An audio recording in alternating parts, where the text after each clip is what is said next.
पितांबर दिसते राव, जणू अप्सराच. तुम्हाला माहितीये का आम्ही वडाकडे काय मागणार आहे? काय मागणार आहे? आम्ही 7 जन्मासाठी तुम्हाला नाही मागणार आहे. म्हणजे 7 जन्मासाठी, पण या एकाच जन्मासाठी आमचं सासर मागणार आहे. सासर मागणार आहे बाई. अगं पण ते वडाच्या नाही, तुझ्या भावाच्या हातात ते. नाही, तुझ्या भावाने एकदा का माझ्या या हातात हुंड्याचे पैसे ठेवले, दुसऱ्या हातात तुझा हात घेऊन डायरेक्ट आपल्या घरी. शोभा, ए शोभा, अगं हे काम कर की. अगं शुभू कुठं दिसतोय का बघून ये, मला त्याच्याशी बोलायचंय.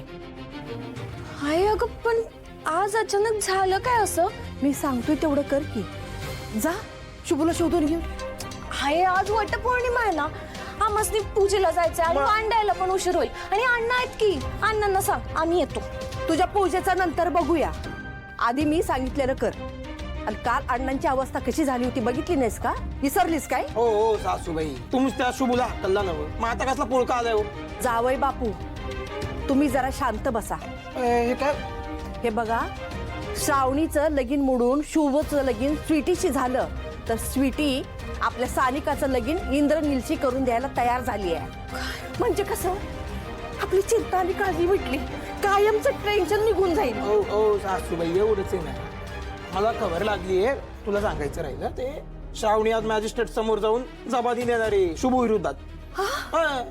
काय सांगताय?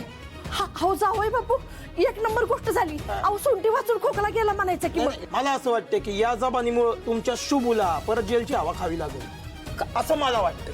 अरे देवा, जेल जेल जेल नको बाई. आई अंबाबाई, माझ्या शुभ जेल मध्ये नको बाई.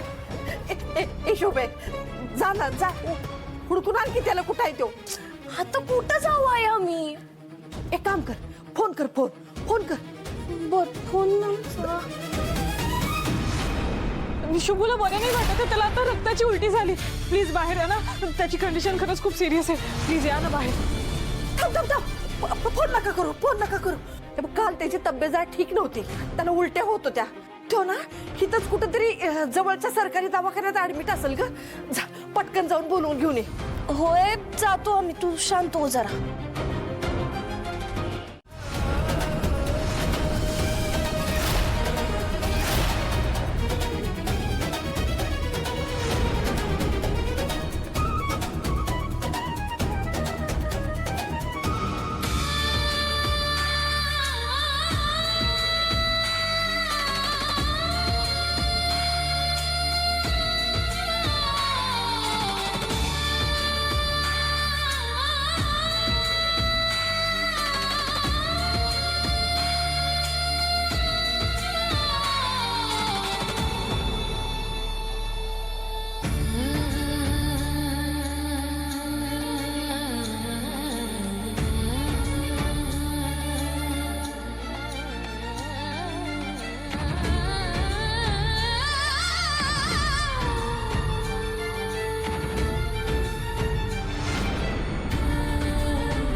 बाबा, आज तुम्ही मला आशीर्वाद देत नाही, पण एक दिवस तुम्हाला माझं म्हणणं नक्की कळलं आणि तुम्ही स्वतःहून माझ्या डोक्यावर पुन्हा एकदा हात ठेवाल.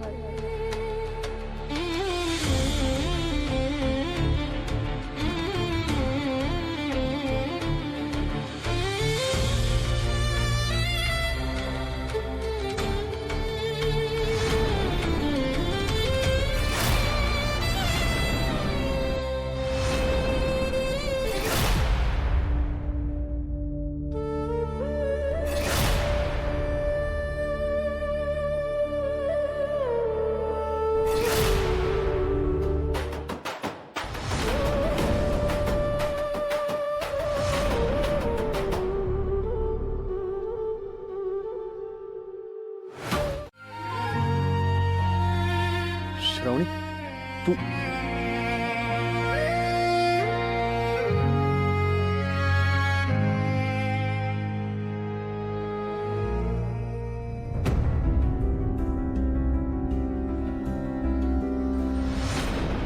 श्रावणी, तू माझ्यासाठी इथपर्यंत आलीस, माझी बायको म्हणून.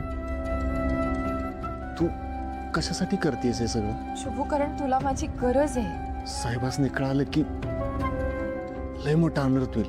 बाबांना सगळं कळलं. त्या घराचे दरवाजे माझ्यासाठी कायमचे बंद झाले.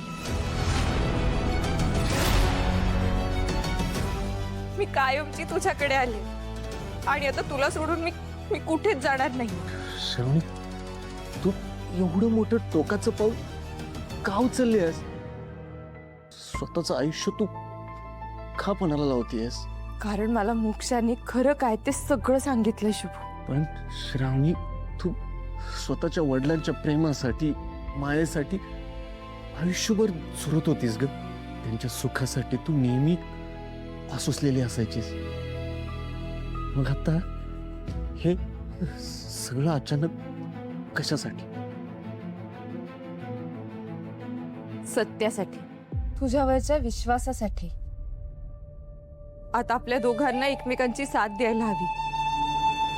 मी तुझी अर्धांगिनी आणि तू माझा नवरा.